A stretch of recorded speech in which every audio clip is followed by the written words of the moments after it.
Now that has to put a smile on anybody's face. Hope so.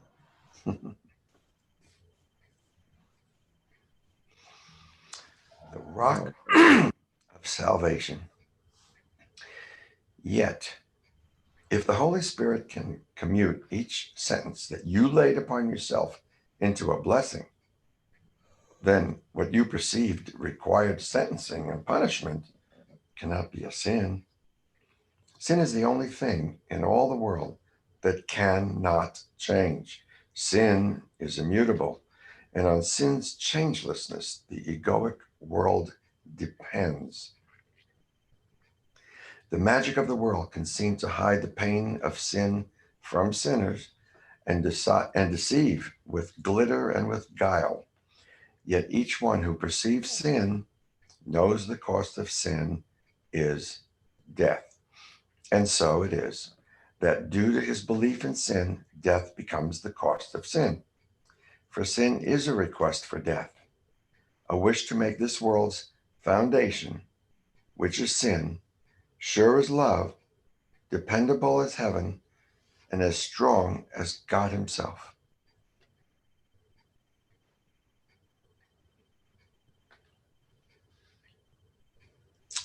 I, I, I know what it meant to say, and I didn't read it quite right, but I think it's clear. The egoic world is safe from love to everyone who thinks sin possible. Nor will the egoic world change.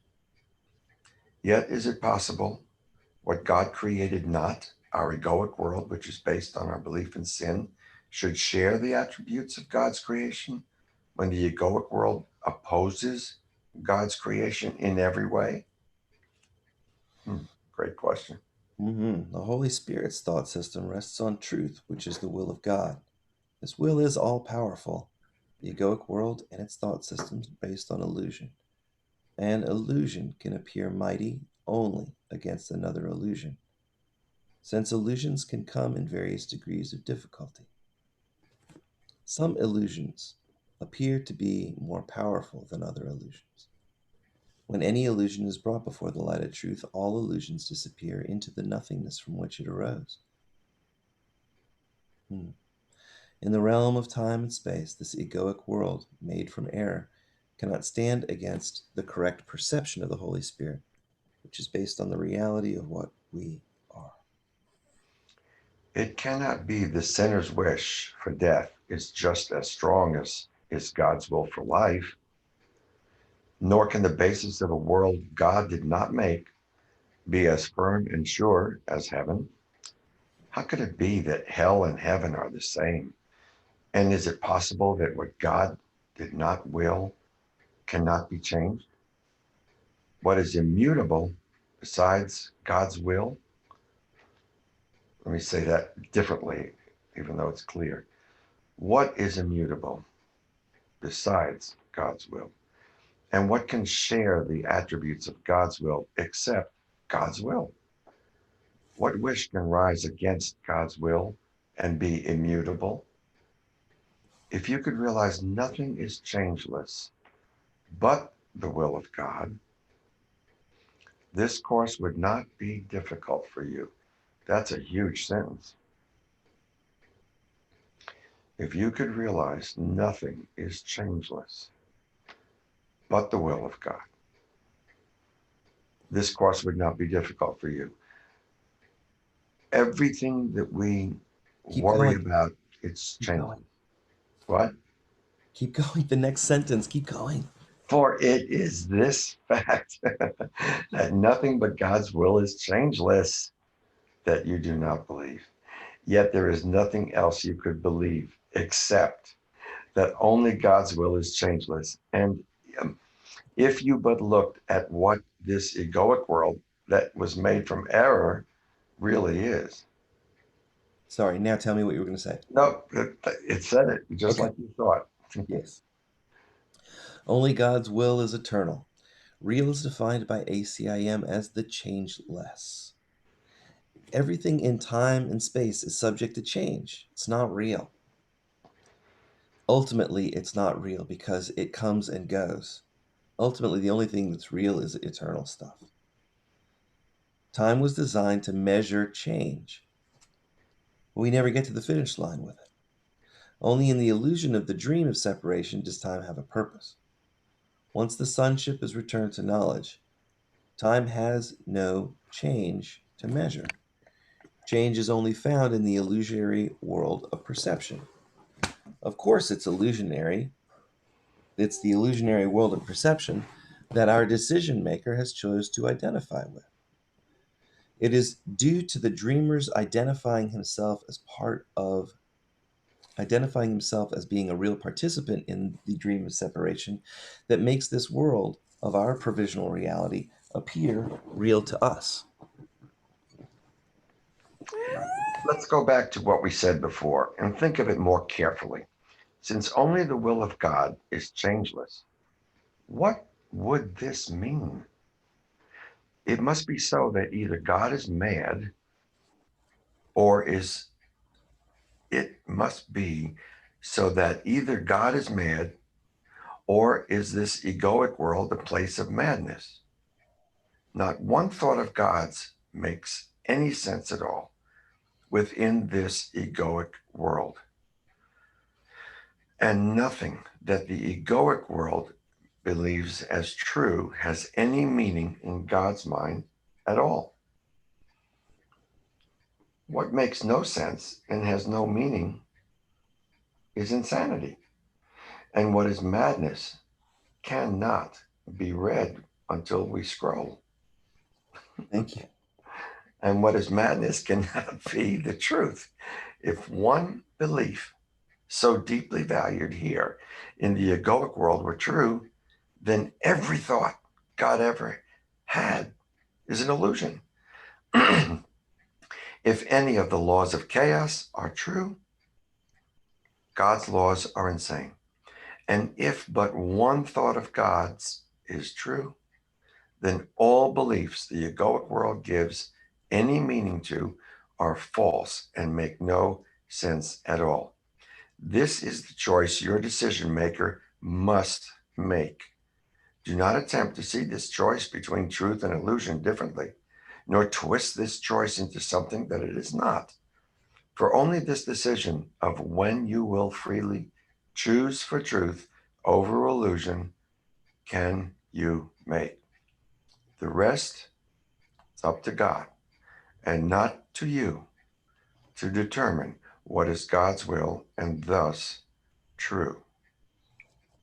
Since only the will of God is changeless, we cannot choose what the truth is.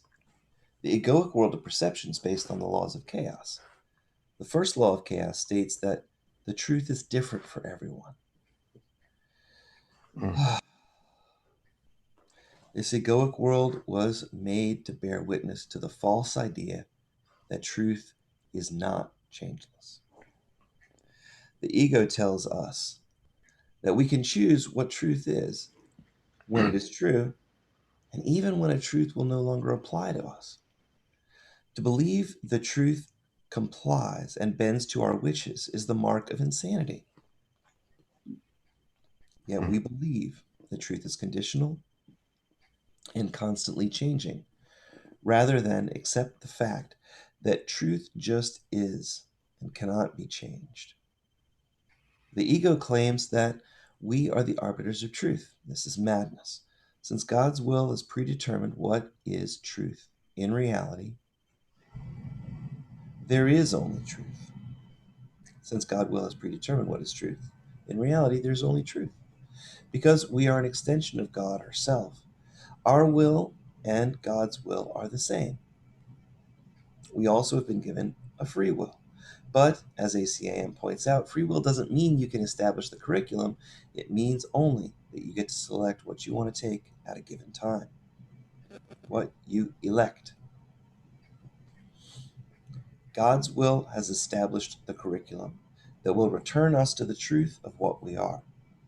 We have no control over what is the truth, yet we can choose to postpone taking the classes required for the acceptance of the truth. When we choose to deny the truth, we have only postponed the decision for acceptance of the truth. Ultimately, we will be given as many experiences that we feel we need before we decide to choose only for the truth. This decision can only be made in any instant. This decision can be made in any instant, or we can postpone it indefinitely. But the decision for truth must eventually be made, since God's will is the truth. That's where we're going to end up. Once we've decided that we only desire and want the truth, time will no longer be necessary. Since truth is changeless, there is no change for time to measure in eternity. With the return to knowledge and truth, time loses its purpose. In eternity, time becomes functionless and simply fades away. To justify one value that the egoic world upholds is to deny your father's sanity and your sanity. For God and his beloved Son do not think differently. And it is the agreement of God and his Son's thought that makes the Son a co-creator with the mind of God, whose thought created him, God's Son. So if the split-minded Son chooses to believe one thought opposed to truth, the split-minded has decided he is not his father's son, because the Son is mad, and sanity must lie apart from both the Father and the Son. This you believe, that you have somehow become separate from your God source, your creator. Think not that this belief that you are not God's son depends upon the form this belief takes. Anyone who thinks the egoic world is sane in any way is justified in anything that it thinks. Oh, I'll start that again. Anyone who thinks the egoic world is sane in any way is justified in anything that it thinks, or is maintained by any form of reason, believes in the error that you have somehow become separate from your God source to be true. Sin is not real because the Father and the Son are not insane.